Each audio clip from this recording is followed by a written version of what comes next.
less time than usual to go over the review packet, so I thought I'd make a screencast kind of going through what the right answers are and why. And you can review that at your leisure. So let's start. So we look at this first paragraph. Romeo falls prey to hasty decision-making a number of times in the play. Romeo quickly switches from Rosaline to Juliet. After sneaking into the Capulet party, Romeo sees Juliet and falls head over heels in love with her. Later that night, at Juliet's balcony, he quickly reveals his love for Juliet by saying, "I take thee at thy word. Call me but love, and I will be new baptized. Henceforth I will never be Romeo." Act 2, Scene 2, lines 52 to 54, period. Juliet requests a promise that proves he is sincere. Without considering the consequences of his actions, Romeo marries Juliet less than 24 hours after meeting her. He does not take the time to get to know Juliet, and he does not consider the impact this will have on their families. If he had just stopped to think for a minute about what he was doing, he would have been banished. He would not have been banished, and it's possible that Romeo and Juliet would not have taken their own lives. Romeo makes quick decisions that lead to disaster. So this is a body paragraph. And how do you know? Because it doesn't tell you what the play is. It doesn't tell you who Romeo is. It's just focusing on one thing, which is the topic sentence that he falls prey to hasty decision-making. And then it spends the rest of the paragraph proving that he makes hasty decisions. If it were a concluding paragraph, it would recap more stuff. It would be more general, and it would leave you with different kinds of thoughts at the end. For an introduction, it would start with a hook. It would clearly state that we're talking about Romeo and Juliet, the play, and what the big issue in the play is. So this is one aspect of Romeo's character. So that is a body paragraph. We'll just put it in bold to make it real clear. Sentence F would be best labeled as, let's see, what is sentence F? A, B, C, D, E, F, G, without considering the consequences of his actions. That's what we call a fragment. Remember, sentences have a verb, a subject, a verb, and they make a complete thought. This doesn't have any of that, because what it is without considering the consequences of his actions. It's all prepositional phrases. It's just there's no who's doing it. We don't know. So okay, so that's a fragment. It's not a run-on because that's the opposite of a fragment. It's not a complete sentence because it's a fragment, and it's not a claim because the claim is in a different place in the paragraph. The underlined portion of sentence G should be replaced with, Romeo marries Juliet less than 24 hours after her meeting. He does not take the time to get to know Juliet, and he does not consider the impact this will have on their families. Okay. Excuse me. The issue here is with the possessive apostrophe right here. What this means, when you have apostrophe S, that means the family owns something. But in this case, what we just want is more than one family, like it's Juliet's family and Romeo's family. So we don't need that. In that case, the IES is what you... Whoa, just kidding. The IES is what you want. Families is correct. There. Okay, so families. Do that. That's the one you want. There is no such thing as families with a YS. That's what word is telling us right there. This would be that the more than one family owns something that's using the possessive. So, yeah. The underlined portion of sentence H. Let's see, what is the underlined portion? If he had just stopped to think for a minute about what he was doing, he would not have been banished, and it's possible that Romeo and Juliet would not have taken their own lives. That's a there kind of thing. This one means they are. This is they are. This is there like they own something, like they own their lives. So that's what they took as their lives. That's the there that we want. The there that's there is the, like I put the chips over there. Sentence G is what? Romeo marries Juliet less than 24 hours after meeting her. He does not take the time to get to know Juliet, and he does not consider the impact this will have on their families. Do you notice right here? He does not take the time to get to know Juliet. Romeo marries Juliet at less than 24 hours after meeting her. Period. Or semicolon. But you can't just do her, he. Because that's what we call a run-on. So that's a run-on sentence.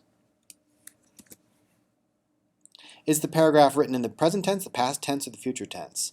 It is present tense because he falls prey. Romeo quickly switches. Those are all things that are happening now. If it was past tense, it would be he fell prey and he switched. If it's future tense, it would be Romeo will fall prey and he will quickly switch. So it's present tense. Incidentally, if you're not aware, most of your writing in English class will be in the present tense. Whenever you're writing about literature, you write about it happening on the page. He does this. He does that. He runs, he walks, not he walked, he ran. Unless it actually was in a flashback in the story, but that's a different kettle of fish altogether. All right, moving on. Read the following paragraph, answer the questions that follow. These violent delights have violent ends, and in their triumph die, like fire and powder which, as they kiss, consume. Friar Lawrence of Romeo and Juliet had no idea the wisdom his words should have held for the two lovers as they took their marriage vows. Act 2, Scene 6, lines 9 through 11. That's this little citation right there. His advice could have also be given to a number of other characters in the play as they too rush to judgment and make unwise decisions. In real life and in literature, people make foolish decisions every day, but in this story, poor decision-making is epidemic. However, some decisions are worse than others. In the play Romeo and Juliet by William Shakespeare, the theme of reckless actions cause foolish decisions is clearly demonstrated by the characters of Romeo, Tybalt, and Lord Capulet. This is an introductory paragraph. Remember what we were just talking about like 2 minutes ago with the other paragraph, why it's a body paragraph? This one starts off with a hook. It tells you that Friar Lawrence of Romeo and Juliet, okay, we know where he comes from. We get some ideas about the big idea of like bad decision making and stuff and how people do that all the time. And then it zooms in on what specifically we're going to talk about how these characters make the worst decisions in the play. Sentence A. As I just said, these violent delights, you start off with a quote like that with violent and stuff like that, and fire and powder. That's an attention getter. It gets your attention. It's the only time you want to start with a quote without introducing it is if you're just trying to catch people's attention for an essay, and in which case you've got to start with a cool quote, which this is. The underlined portion of sentence D should be replaced with narrative. All right. However, some decisions are worse than others. I don't know why the word narrative is in there. I may have just, while I was messing around, just added that somehow. Worse than others. So it's the word than that we're focusing on here, right? There's than and then there's then. So this one you don't change because than is for comparing things. This is worse than that. Then is like I ate some ice cream and then I washed my face because I always get ice cream all over my face. So it's no change. In addition to and as a result of, like some decisions come because of other bad ones, well maybe, but that's not really what we're talking about. And in addition to, you got some bad decisions plus other bad decisions, it doesn't make any sense. Plus it's just extra wordy and there's no need for that. Sentence E. In the play Romeo and Juliet by William Shakespeare, the theme of reckless actions cause foolish decisions, I don't like the cause there, neither does word, but whatever, is clearly demonstrated by the characters of Romeo, Tybalt, and Lord Capulet. That is what we call a thesis, or in more modern Common Core parlance, we call it a claim. It's the thing that we're going to be proving in the entire essay. The underlined portion of B should be replaced with. So B, his advice could also be given to a number of other characters in the play as they too rush to judgment and make unwise decisions. That period should not be there, right? Because it's what characters? They're characters in the play. That's a prepositional phrase. In the play modifies characters. It tells us which ones they are. So it should be a number of other characters in the play as they too rush to judgment and make unwise decisions. So which one looks like that? A number of characters in the play, a number of characters in the play, a number of characters in the play. We don't need these pauses offered by the little comma and the bigger semicolon. It's this one. All right, punctuation. This is fun. You got to always look for the things that are sort of right, or like the ones that are clearly wrong, and then usually there's two that are more right, but then one that's totally right. Let me show you what I mean. I shop at J. Crew most of the time, but sometimes I also shop at Abercrombie too. So the first thing we've got to know is that this is two clauses, right? I shop at J. Crew most of the time, but sometimes I also shop at Abercrombie too. And remember the fanboys, for and nor but or yet so? You always need a comma before the fanboy, the but, if you're going to start another clause afterwards. So the only ones that can possibly write based on that is either D, time, comma, but sometimes, or comma, but, time, comma, but, comma, sometimes, comma, I also shop at Abercrombie too, or time, comma, but sometimes. These two have to be wrong because there's no comma there, so you can establish that. So I wonder if you can strike out on this the way. No. So those are wrong. So it's either A or D. And what's the variable between there? A only has a comma here. D's got commas all over the place. There's also the comma here. So A is the right one because you don't need a comma after the but. That's just weird. And the sometimes I also shop. It's just like this person is just like throwing commas at the wall. This one's right. On his skateboard, the boy felt confident because he was the best skater around town. So what we need to know is you never have a comma between the subject and the verb, right? Because the subject is boy, and the verb is felt. Why would you put a comma there other than just like I had like a brain, I just, had a pause in my head and did it. So use your commas because you mean to.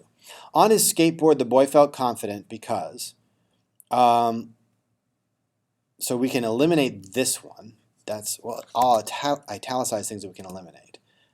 On his skateboard, the boy felt confident because, and here's the thing, you actually don't need any commas here because you don't need a comma before the because. You don't need a comma after on his skateboard. One prepositional phrase does not need a comma setting it off. If you've got multiple prepositional phrases like on his skateboard, in the breeze, after the school lunch, then you need commas. But if it's just one, on his skateboard, we're good. And then no comma here and no comma before because.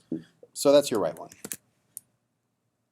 When I go skiing, I need skis, poles, boots, and snow. So let's see. What we need to know is when I go skiing, you have to have a comma there because that's what on a whoopus. It's when the introductory clause is a dependent clause, you need a comma after it. If the dependent clause comes after in the second half, you don't need the comma, but when it comes in the first half, you do. So we know right away that it's either A or D because B and C don't have the comma here. Now, when I go skiing, I need skis, poles, boots, and snow. What's the difference between A and D? Neither one uses the colon because the colon is not necessary. Even though there's a list afterwards, when it's a simple sentence like this where it's just, I need these things, then you don't use the colon. So I need skis, pools. I need skis, poles, boots, and snow. And the difference here is this comma. This one or this one. You want this comma here. Could you get away with that? Yeah. But in general, you're never wrong if you use the Oxford comma, which is the one after the last item in your list. And you're sometimes right if you don't use that. But if you got like something like peanut butter and jelly, or I want a peanut butter and jelly sandwich, then you got to be careful with that. So it's just better and safer to use the Oxford comma. So use that comma. Turnabout is in February. I hope to get up the nerve to ask someone to go. This is a run-on. You can't. This is a clause. Turnabout is in February, and I hope to get up the nerve to ask someone to go is also a clause. So we need something that separates, and there's only one that separates the two things, the semicolon right here. Turnabout is in February. I hope to get up the nerve to ask someone to go. Use a semicolon instead of a period just because in terms of shading, you can see that I hope to get up the nerve to ask someone to go is because we're talking about February. So there's a closer link between those two clauses, but they still stand on their own. All right. Some of the classes I'm taking this year are Spanish, Math, English, Science, and Art 2. Just like we said with the one above, you don't need any punctuation in between your verb and your list that comes afterwards. So the semicolon is bad, and as is the colon and the comma. So it's got to be A or D again. And here's the rule with classes. If the class is a specific class, like Art 2, instead of just like a general idea of art, then you capitalize it. So it could be this one or it could be that one. It cannot be this one because math, it's not math 1, it's just math, so that should be lowercase. Furthermore, English, because English is always capitalized no matter what, languages or proper nouns, you capitalize them. So it's got to be A or C, but it can't be C because the capital M there, so it's our Spanish with a capital S, math with a lowercase m, English with a capital E, Science, and Art 2. So you get the language and the specific class are capitalized. Jamie thought getting her driver's license would be fun, but she soon got tired of driving all her friends everywhere. This is an issue of how to do the possessive apostrophe. So it's got to be, it's one driver has the license, you don't share it, so it's got to be singular possessive, which is just apostrophe S. This is plural possessive, like more than one driver has the license. And then the other issue, once we've got this down, is that, remember, you need the comma before the but, because this is its own clause here. So, comma but. No comma but, comma but. It's got to be D. I really want to go to the movies, Mom, said Jenna, because all my friends are going. Now, this is one long sentence where you've squeezed in the middle in the said Jenna. Remember, when you squeeze something into the middle of a sentence, you separate it with commas. So this needs a comma here. So which one's got that? I want to go to the movies, comma, Mom, said Jenna, because all my friends are going. So that one works. That one works in terms of this comma on the other side. This one is better, and it works all the way because of a couple of things. When you talk directly to mom and use it as her name, then you capitalize it. If you talk about, well, my mom said I can't, then you're using it as a category and you don't capitalize it. So it's got to be capital M, and you've got to have, these are all interrupters, because mom is just interrupting the basic, I want to go to the movies because all my friends are going. So you need a comma on before mom and a comma after mom. And that comma also helps to the said Jenna interrupter, which also goes with a comma, because all my friends are going. This doesn't work because the comma's outside the quotation marks. These two don't work because there's no comma there. Again, interrupters. Shut the door, Jason, since the students in the hallway are making too much noise. Jason is an interrupter, so you got to have a comma before and a comma after, because the real thing is shut the door since the students are in the hallway. So shut the door, Jason. So it's either, there's a comma here, it's either A or D. These ones can't be right because there's no comma there. Since the students are making too, much noise. And then the issue here is which one's to. This is a preposition to, like I'm going to the store. Also, I don't know what that comma's doing there, which is weird. This is the adverb to, it's too much noise. Like, it's too much, I can't handle it, so this one's right. Knowing your TO versus your TOO versus your TWO is important. All right, let's look at these terms. Alliteration. I thought it would be easier to, oh, there we go. So this is when you repeat consonant sounds at the beginning of words, like barber, baby, bubbles, and a bumblebee. Hyperbole. And this is stuff that we talked about in Romeo and Juliet as we're doing scenes and stuff, but we may not have, well, we usually don't just stop and like write it down because it's kind of as we're using it to understand how this stuff works, you know, how the particular image. This is extreme exaggeration. So when Juliet says something like, it's 1,000 years until I see you again, it's 1,000 years until I see you again. That's a hyperbole because she's literally going to see him in like 12 hours. She's just saying like, oh my God, I'm going to miss you so much because I love you. So that's her exaggeration to show what she feels. Metaphor, we've talked about this a lot. Comparison, saying something is something else. It is the east and Juliet is the sun. She's not really the sun. He's not saying she's like the sun. That's a simile. It's that is. Point of view.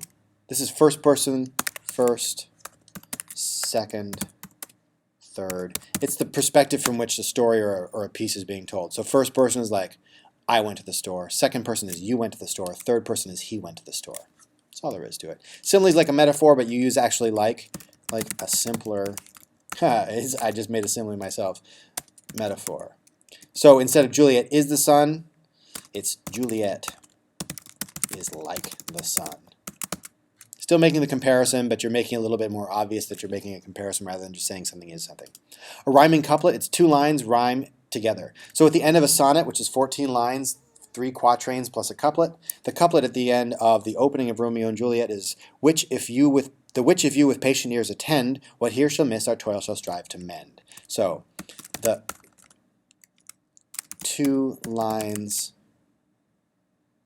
back to back that rhyme, the which if you with patient ears attend.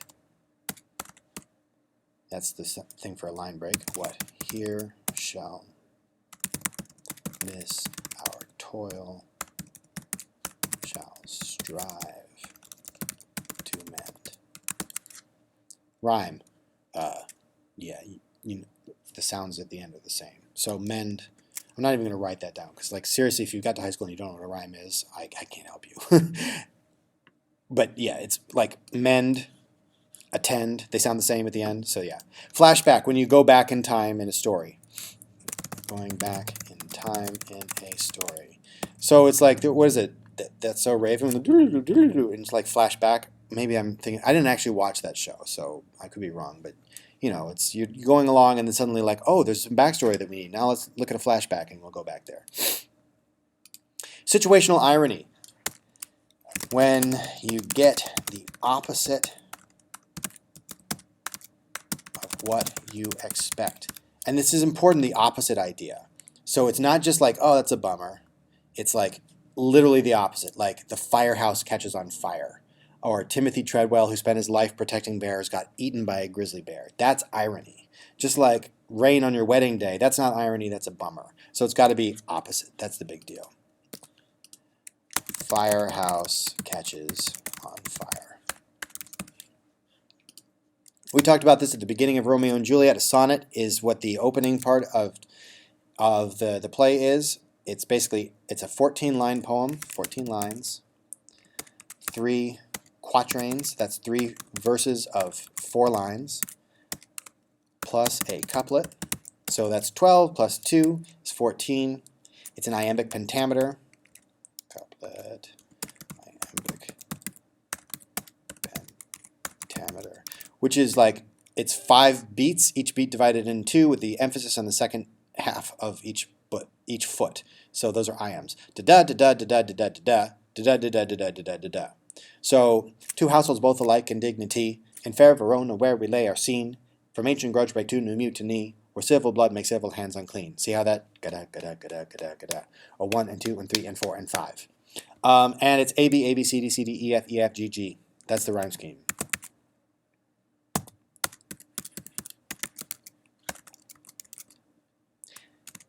So every other line rhymes and resets it with each quatrain, and then the last 2 couplets, the last 2 lines in the couplet rhyme. Narrator, the dude, I'll say the person telling the story. Okay, we're good with that, right? So first person, we defined this earlier. I. Third person limited. Okay, that's he, but the narrator only knows or tells what one person is thinking. It's limited to that one person, but it's still a he.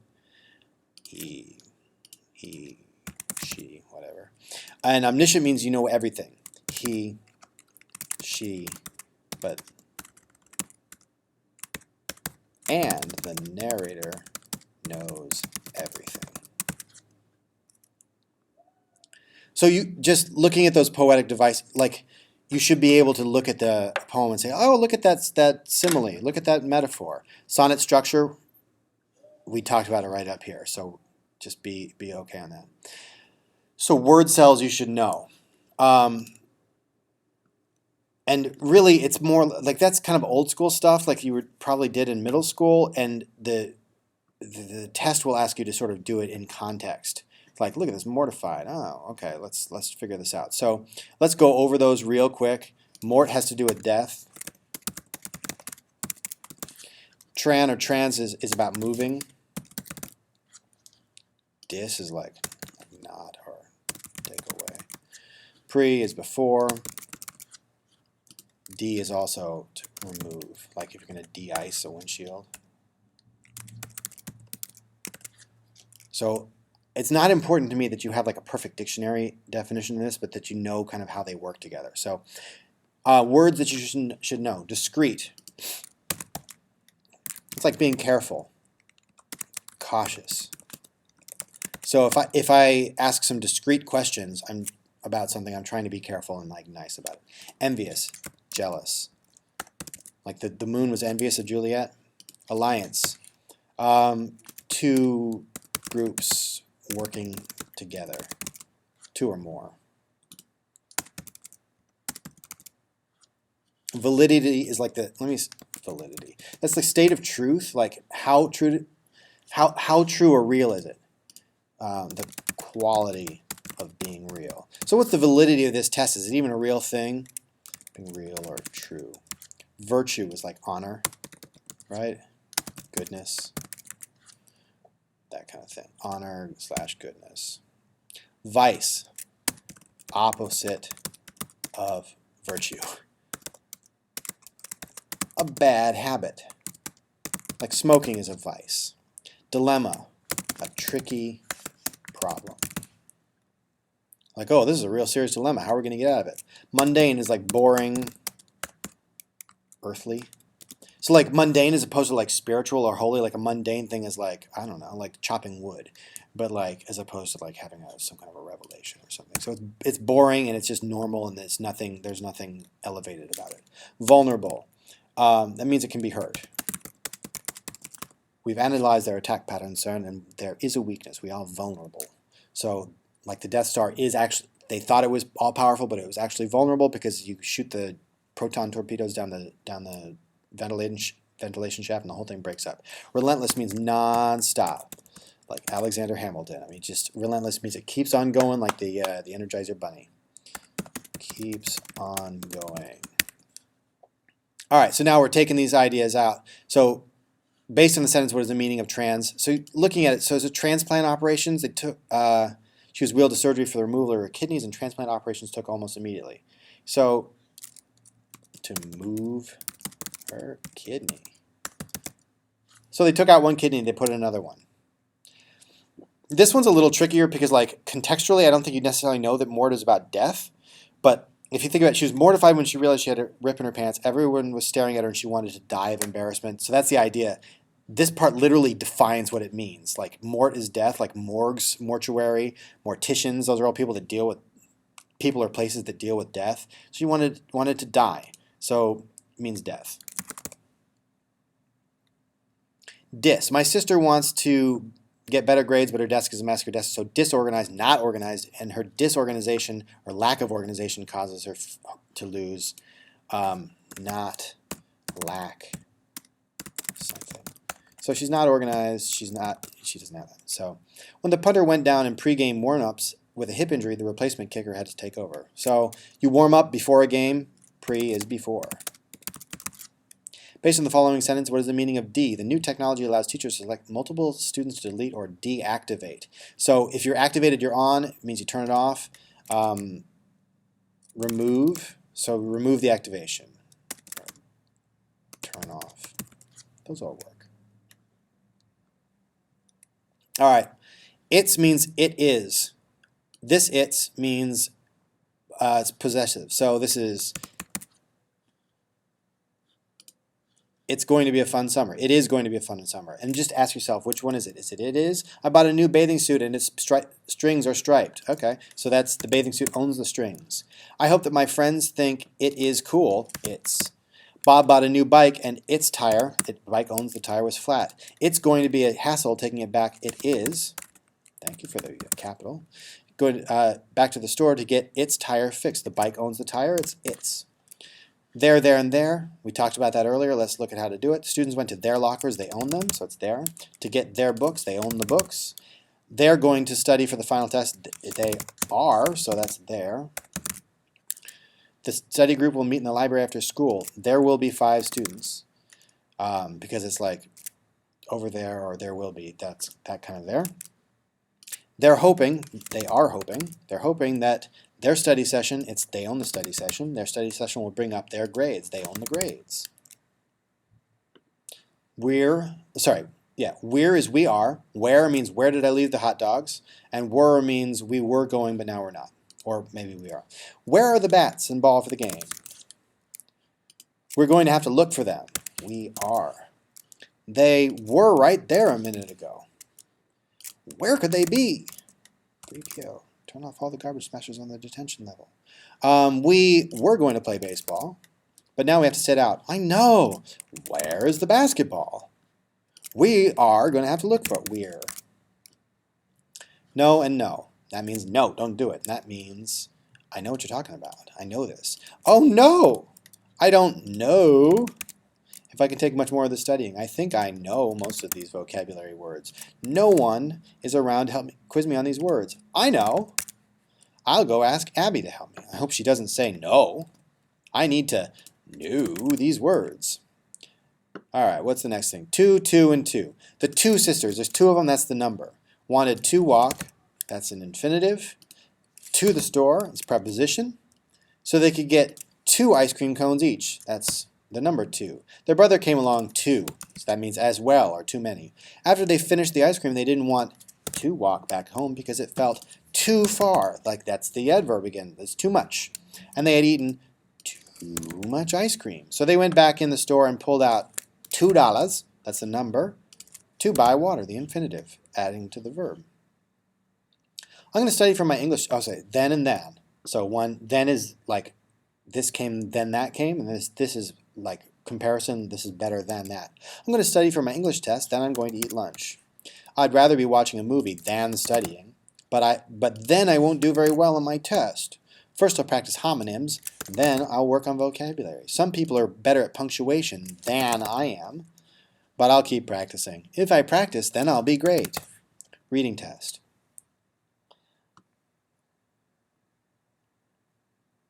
Okay. When the triangle sounded in the morning, actually I'll set this for a separate video because this is getting long.